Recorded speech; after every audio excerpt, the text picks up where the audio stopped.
Ladies and gentlemen, good day and welcome to Pitti Engineering's Q2 and H1FY25 earnings conference call. As a reminder, all participant lines will be in the listen-only mode, and there will be an opportunity for you to ask questions at the end of today's presentation.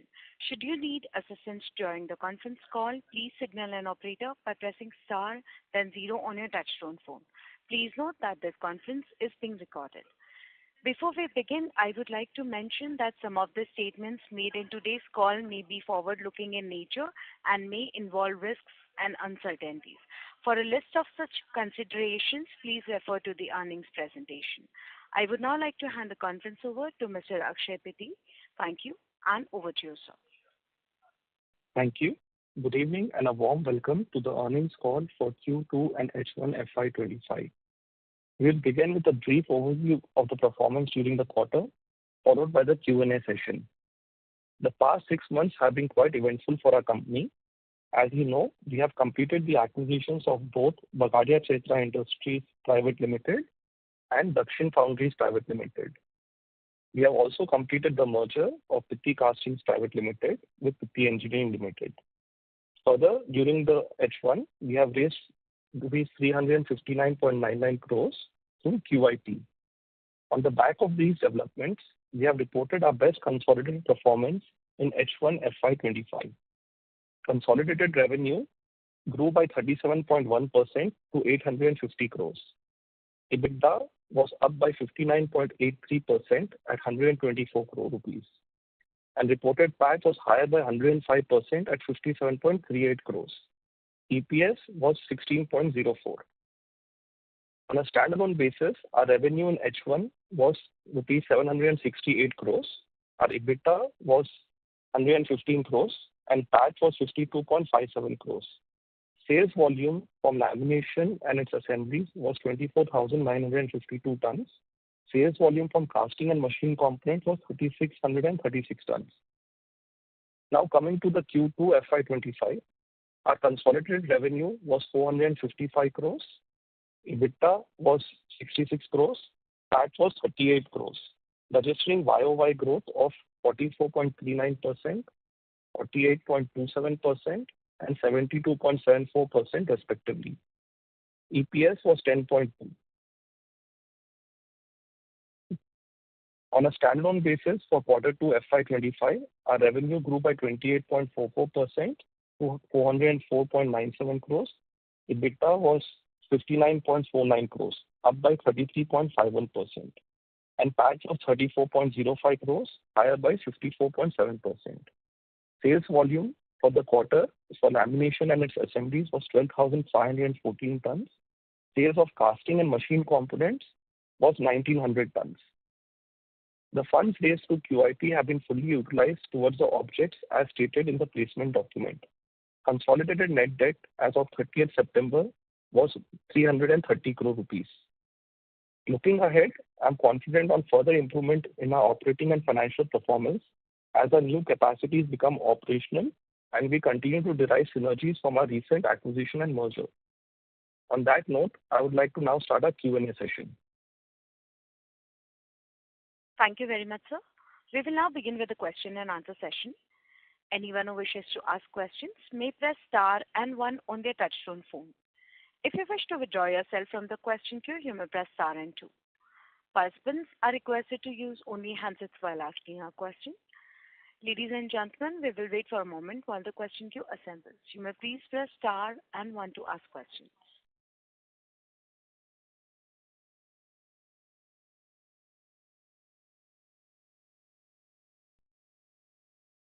The first question is from the line of Deepak Saha from KR Choksey Shares and Securities Private Limited. Please go ahead.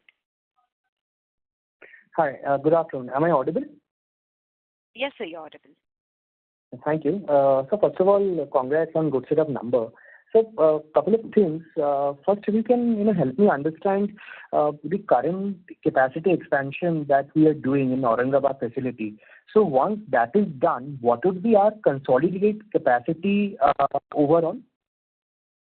So for the lamination part of the business, once the full capacity in Aurangabad is done, Aurangabad will be 72,000 tons Hyderabad, the lamination facilities will be decommissioned, and the capacity in Pitti Industries Private Limited, erstwhile Bagadia Chaitra Industries, will be 18,000. So consolidated capacity on lamination would be 90,000 tons. Coming to the casting part of the business, Pitti Casting has a capacity of 14,400 tons, and the wholly owned subsidiary, Dakshin Foundries, has 4,200 tons. So on the foundry side of the business, we'll have 18,600 tons as a consolidated capacity. And the machining capacity will increase from 547,000 machine hours to 650,000 machine hours by the end of March.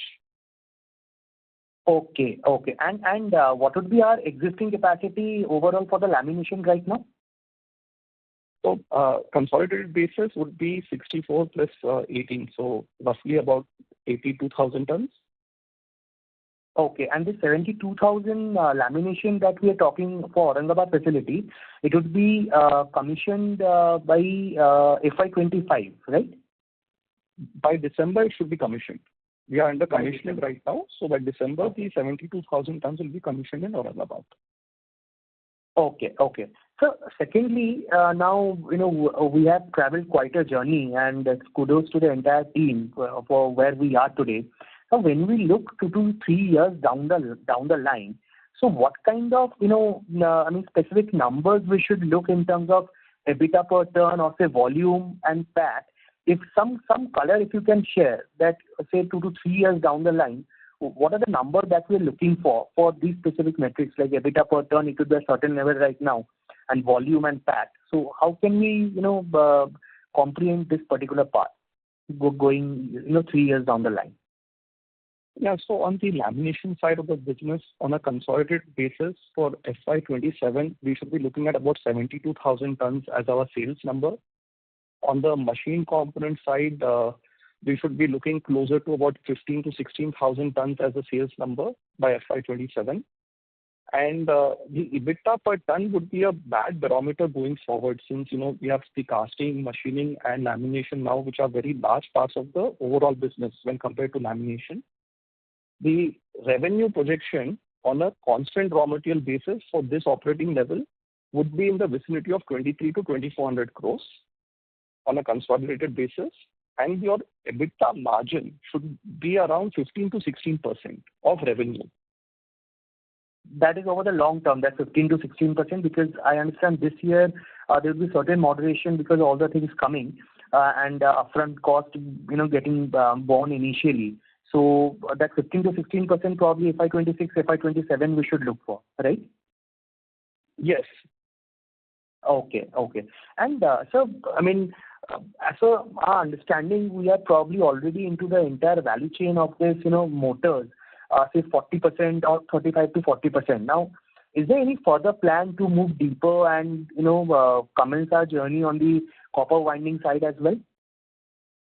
So we are open to doing that activity. We are waiting for the right customer to partner with to explore that opportunity.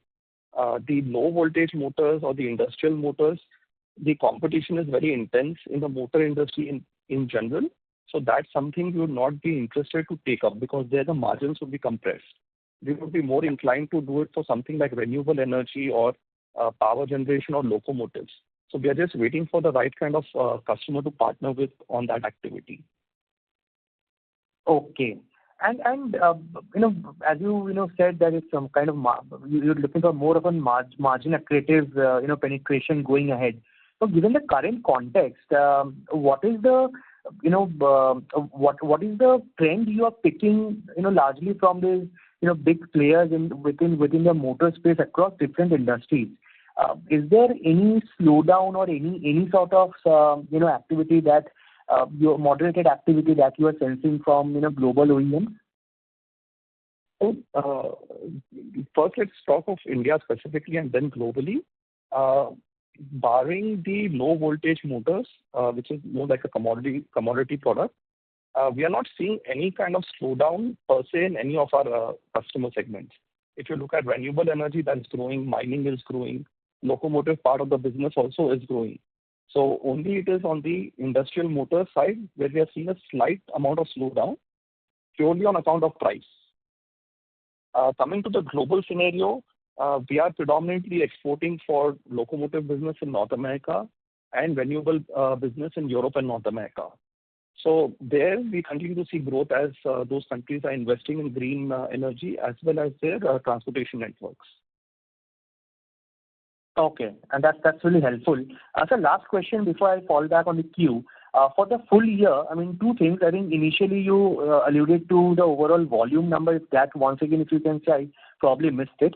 And secondly, for the full year FY25, what kind of numbers we are looking in terms of top line and bottom line. Some color if you can share, that would be really helpful. And thanks a lot for answering all the questions in detail. So on the volume side for the full year, on a consolidated basis, should be about 60 to 64,000 tons. We are pretty much on track to achieving those numbers if you see H1. On a revenue side, along with Dakshin Foundries and the merger, it should be about 1,900 to 2,000 crores top line, so provided that the raw material prices hold. And if that is the case, you should be looking at a EBITDA margin roughly in the vicinity of 15.5%. On a standalone basis, and on a consolidated basis, it should be, as I would say, around the same. It will not make much of a difference. Oh, amazing. Okay, sir. Fine. Thanks. And for the quarter, if you can just give out the volume or capacity utilization numbers. So for the quarter on a standalone basis, we did 12,500 and 12,500 tons we did standalone, and consolidated would be 16,500. Okay, fine. Amazing. Thanks for all the answers that you provided in quite detail. So really appreciate it. Thank you, and all the best for the rest of the year. Thank you. Thank you.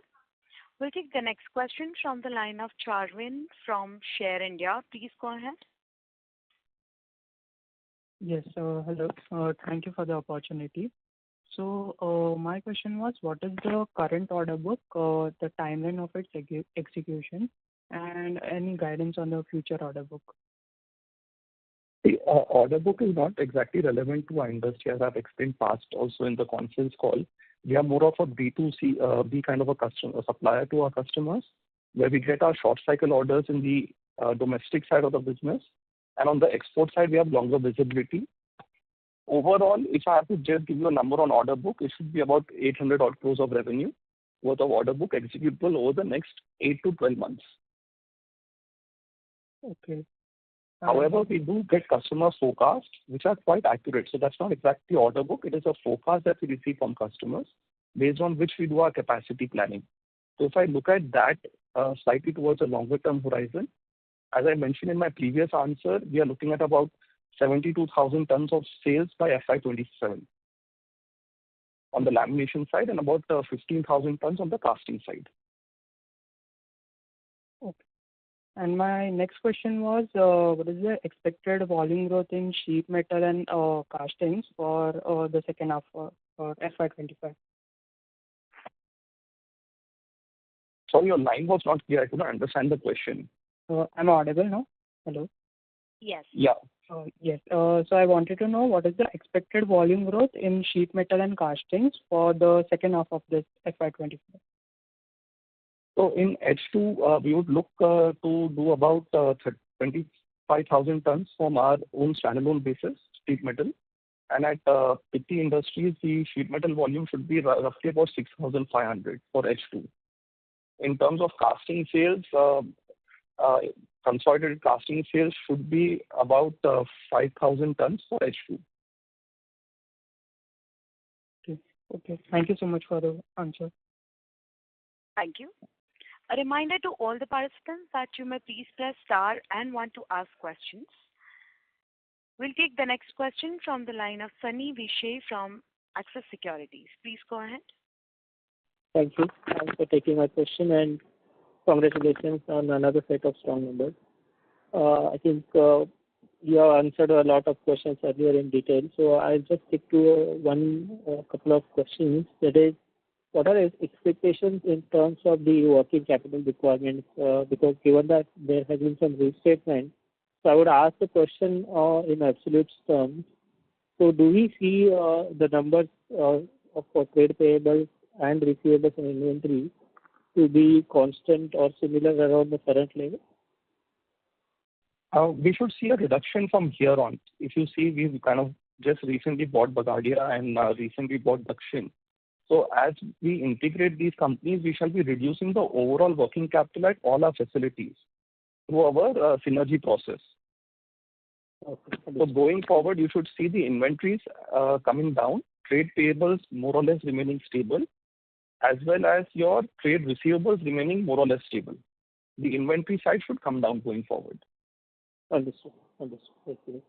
And lastly, what are our debt expectations for the year? I think we have already seen some reduction in this quarter. For the full year, where do we see? Okay. We estimate that our net debt at end of the year should be about 200 odd crores. Okay. That's it from my side. Thanks. Thank you. Anyone who wishes to ask questions may please press star and one now.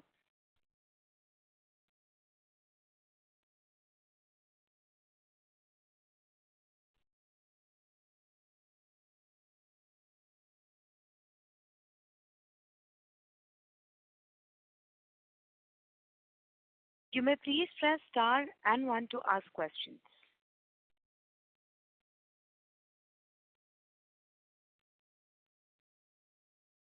The next question is from the line of Sanjeev Zarbade from Dream Ladder. Please go ahead. I'm sorry, sir, your audio is not clear. May I request you to use your handset, please? Is it audible now? Yes, sir. Please proceed. Yeah. I wanted to, regarding the incentive part, how much more incentive can be booked in the remaining part of the fiscal? That's what I wanted to understand. So we are eligible for a 30 crore incentive on an annual basis up till FY26. We have accounted 25 crores already. Remaining 5 crores will be accounted in two tranches, which will be about 4 crores will be the second tranche, and the third tranche will be about 1 crore. It's based on the filing system with the Maharashtra government.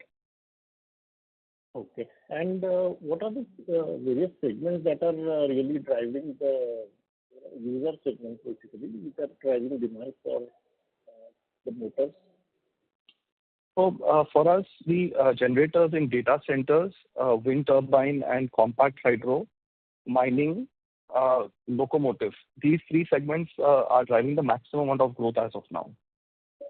And how is the demand shaping up from the IC and the EV motors, EV vehicles? So we have started with the IC product largely, and the EV products are now getting developed. We see a demand ratio of about 75 to 80% from IC and about 20% from EV. Okay, sir. That's it from my side. Thanks. All the best. Thank you. The next question is from the line of Dharmil from Dalmus Capital Management LLP. Please go ahead. Hi, thank you for taking my questions and congratulations on the good set of numbers. My question was more on the consolidated volume number. So if we see Q on Q, it's largely volumes are flat and the numbers you get due for H2 as well are somewhat similar. So do we see the trend that volumes are going to be flat for next 2 quarters around 12,500 for standalone? And yeah, so if you take our annual target, Dharmil, as what we had guided to earlier, 48,000 tons on a standalone basis and about 14,000 at Bagadia. So if you see, we have this time, for surprisingly, got a very equated quarterly number for our annual target. Right. So that's a departure from the past trend where, 40% was H1 and 60% was H2. This year, it's like all the growth is kind of equally spread across all the quarters. And that is largely because of the product mix, again, changing. If you see at Bagadia Chaitra, we have the pump business, which typically works pre-monsoon. So that has given us volume in H1. In H2, that will dissipate, but then the appliance businesses will pick up. So the seasonality of some of the smaller segments have played very well in this consolidation. Understood. So would it be fair to understand? Stability. Yeah. So this would be, this would remain constant for coming years as well, right? The seasonality has. Yeah, we hope so. If some of our other businesses, like say example, wind energy picks up, then again that imbalance on that seasonality would come. But if this product mix continues, we should see stability going forward as well. Understood. And yeah, again, I missed the part you mentioned about the other income. So there was some 25 crore other income recorded during the quarter, 26 crores. Was this pertaining to the incentive income from Maharashtra government, or if you can just quantify again? Yes, 25 crores is the incentive income from Maharashtra government out of the 25.59 crores of total other income. Okay, and how much would be booked in the remaining day? I think in the remaining one, cumulatively 5 crores will be booked. Understood. Yeah, that's it. Yeah, thank you very much. Thank you. The next question is from the line of Akash Singhania from Art Ventures. Please go ahead. Hi. Congratulations, Akshay, for a great set of numbers. My question is on the sales breakup which you have given in the presentation. So I have two queries over here. One is I am seeing that the high value added assemblies have been declining over the last 2 years, whether it be on a quarter basis or half year basis, whereas the low value added assemblies have been increasing. So any reason for the decline in high value add? Because we were thinking that there would be a better and a richer mix. And secondly, if you can also explain about side trim coils, which has been mentioned, which is the biggest component of the sales breakup. Like what kind of value add is there, and how does it compare with these between high value add and low value added assemblies?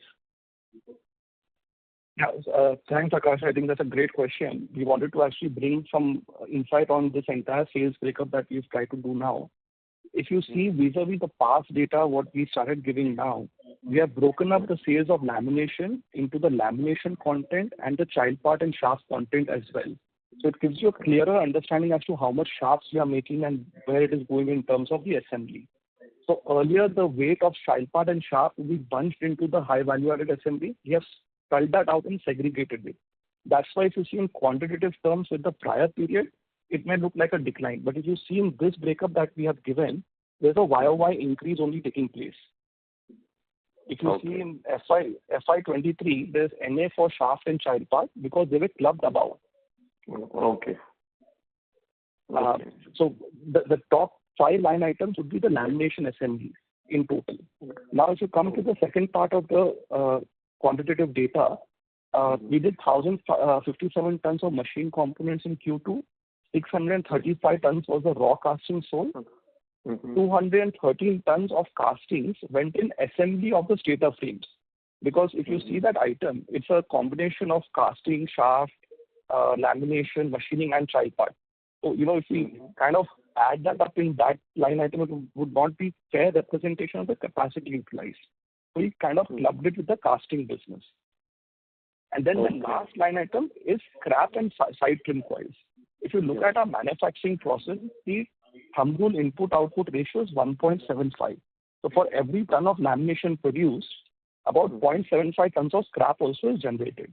So that's what we call as a byproduct or scrap.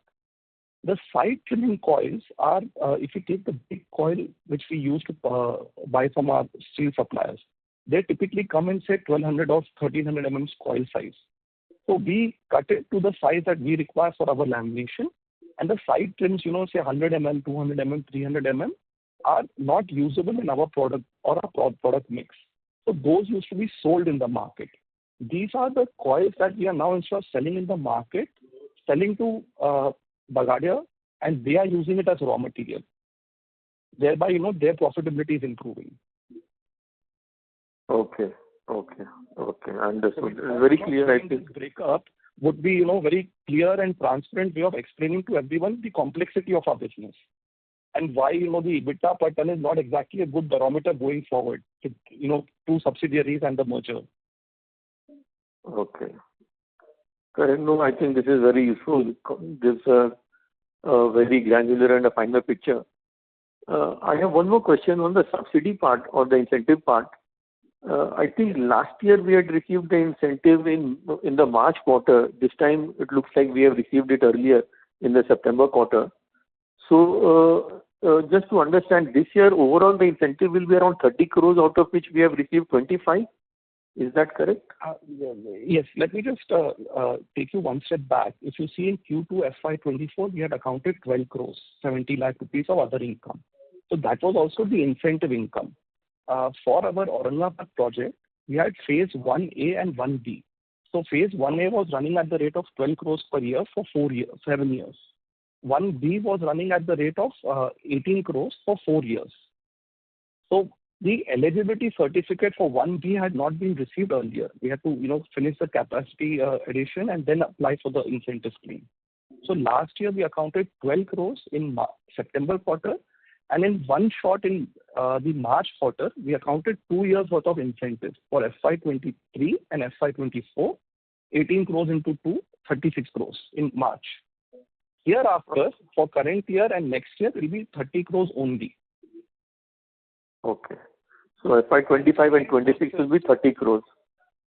Yes. And the way it works is we get to account 75% on application and the remaining with audited balance sheet and tax return and GST return, the remaining 25%. So that would typically be done in the second half of the year.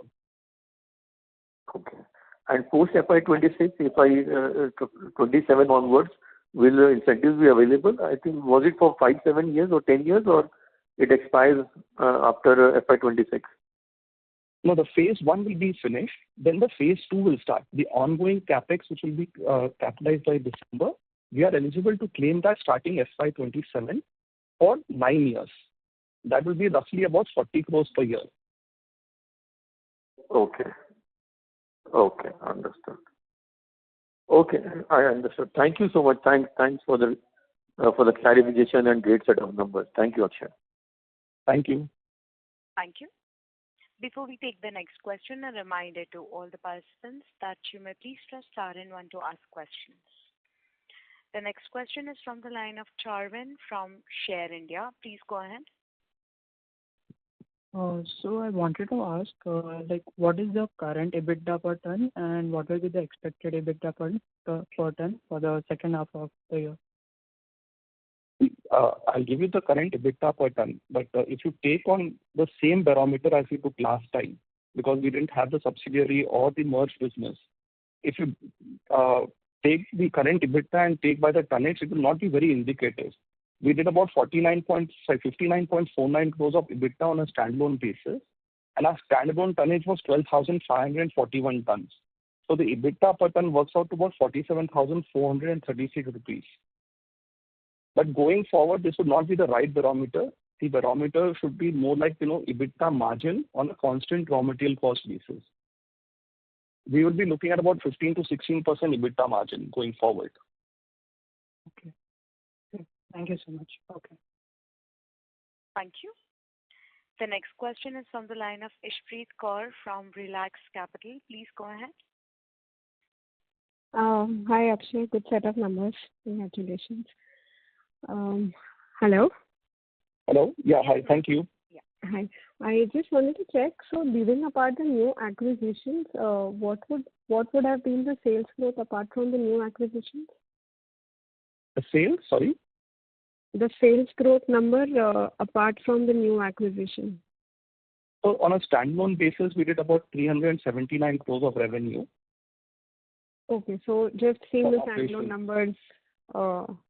Okay, got it. So that would be the like-to-like. Standalone would also be the merged revenue of Pitti casting, which will be coming in. There's no way to actually look at it without Pitti casting revenue now. Okay. So that merger was affected 1st April 23. But September 23, the reported numbers, they also have the Pitti casting? Yeah, they are all restated. If you see the financials, they have all been restated. Okay. With effect 1/4/23. Okay, great, fine. And just on the incentive part that you were explaining, so from FY26 onwards, did you mention that it would be 40 crores incentive for the next 9 years? effective FY27. We will be claiming for FY26 in FY27. So the accounting treatment would be given in FY27 onwards. So till 26, you're saying it would be 30 crores, and the phase one would get over, and the new phase would come in with the new capex that you're coming up with. Yes. It is estimated to be 40 crores per year, depending on the final capex that we actually end up spending. Including the 1B1 that you just mentioned, 12 crores. Yes, 40 crores will be inclusive of that. Yes. No, excluding of that. The one would be phase 1A and B would be closed by FY26. Okay. Two And will 27 start. onwards? Okay. Two will start effective 26, but the accounting would be done in 27. We have to finish the sales and then raise a claim on the government. Okay, great. Got it. And are there plans for any further acquisitions or any white spaces that you see, like you mentioned, maybe if you want to up the value chain in terms of the motors, or is there any other space that you feel that you can get into organically or inorganically? For the foreseeable future, I think we have our hands full with the two acquisitions and their integration and the merger. Right. We see great potential in kind of growing this business over the next 1.5 years. The only capex that we would be looking at would be to strengthen our tool room about 40-50 crores, that too over the next 2 years. Okay, great. We look at any more opportunities, about a year later, once we have this in our control and stabilize all these parameters. Sure, great. Great. Thank you so much. Thank you. The next question is from the line of Bala Subramanian from Arihant Capital. Please go ahead. Good evening, sir. Congratulations for a good set of numbers. Sir, my question is regarding railways. We have seen some slowdown on execution side, especially in railway wagons, metro coaches, and Vande Bharat also. So is there any impact on our business? So what's your view on that? We are not seeing any impact as of now on our business, and also any projections that we have received from our customers continue to remain encouraging. On the contrary, in absolute revenue terms, we are seeing a growth in our locomotive and metro rail businesses. Okay, sir. Sir, on the EV side, we are engaged a discussion with a few of the customers for EV side. So what's the progress on that? So it's not only EV, it is automotive in general. We are not saying we will not do ICE-related products. The order books are encouraging on the automotive side. If you see year on year, quarter on quarter, our automotive revenue continues to grow. Okay, sir. Okay. Sir, like in recent concalls, whether it's the Cummins or Kirloskar oil engines, they have mentioned they have witnessed a strong demand from data center side. What's the traction on that side as of now? Right now, it's around 2 to 3% kind of overall top line. So where we can see in coming years. If you see on a consolidated basis, YOY, our data center related business has more than doubled on the higher revenue, that too. So we continue to see that growth. And you're right, the Cummins and all of them are very bullish on this product. We have received similar indications of growth on that product line. In absolute terms, data centers, we see growing at least 2x further from here on. Got it, sir. Got it. Thank you, sir. Thank you. We'll take the next question from the line of Mayank Chaturvedi from HSBC Mutual Fund. Please go ahead.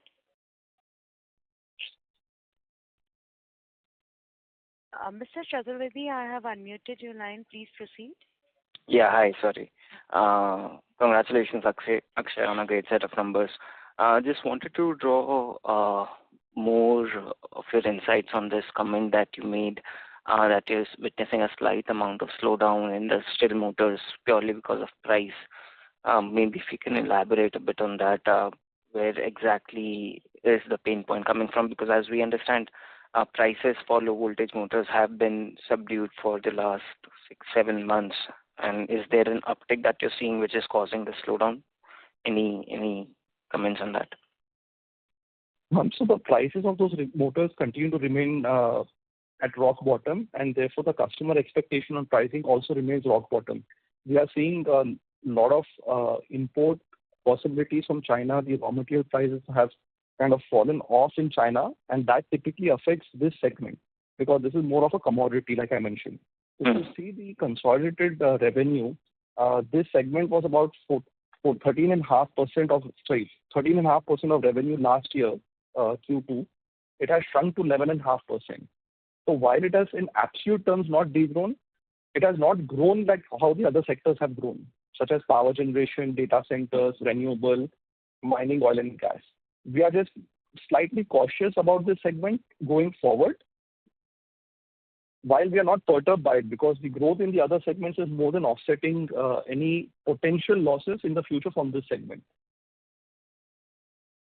For sure. I'm not concerned about the revenue potential that the other segments do hold for you. I'm trying to make an analysis of the broader market trends for the industrial motors through your revenues. So just wanted to know if there's a volume shift that you're seeing. At a broader level, the competition is intense. I mean, between our customers, I would not want to name them, but a lot of them which operate in the low voltage space, there is market share moving from customer A to customer B, and that's kind of causing a lot of churn in the whole industry as a whole in the LV space. Okay, all right. But on the broader overall volumes, you're not witnessing any pain.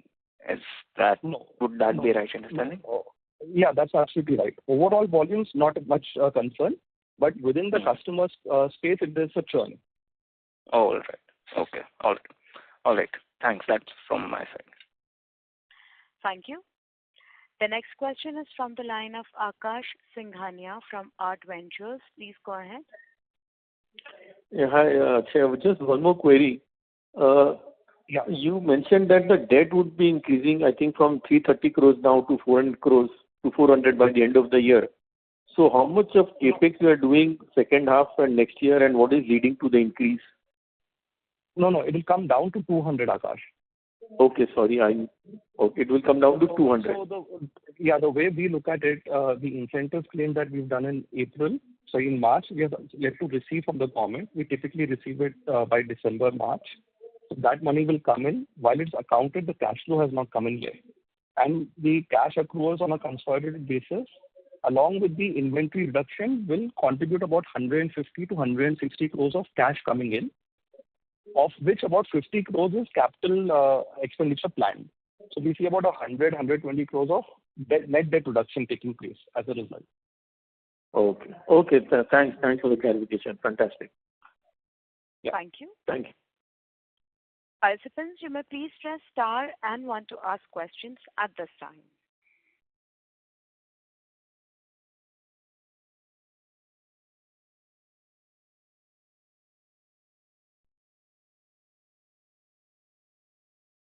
Ladies and gentlemen, as there are no further questions, we have reached the end of the question and answer session. And on behalf of Pitti Engineering, that concludes this conference.